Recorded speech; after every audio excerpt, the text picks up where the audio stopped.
మోడీ స్టైల్లో రాజకీయ చదరంగం మొదలెట్టిన లోకేష్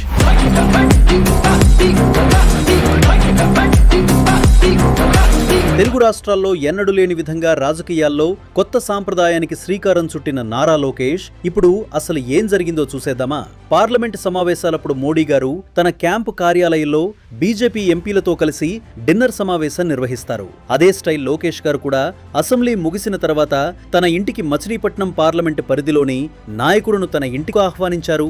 కుటుంబ సమేతంగా వచ్చిన నాయకులతో సరదాగా కాసేపు గడిపి తాజా నియోజకవర్గంలోని పరిస్థితులను అడిగి తెలుసుకున్నారు. ఇదంతా అయిపోయిన తర్వాత ఆడపడుచులకు మంగళగిరి పట్టుచీరలు పెట్టిన లోకేష్ చివర్లో ఎమ్మెల్యేల చేతిలో ఓ రిపోర్టు తారు. ఆ రిపోర్టులో నియోజకవర్గంలో జరగాల్సిన పనులు, అదేవిధంగా ఆ పనులు ఎందుకు జరగలేదు అని నివేదిక కూడా ఇచ్చారు. ఇది చూసిన ఆ ఎమ్మెల్యేలు ఒక్క క్షణం కంగు తిన్నారు. ఇలాంటి టెక్నాలజీ మేము ఎప్పుడు చూడలేదు అంటూ పలువురితో చెప్పుకొని సభా లోకేష్ అని ప్రశంసలతో ముంచేసిన ఎమ్మెల్యేలు.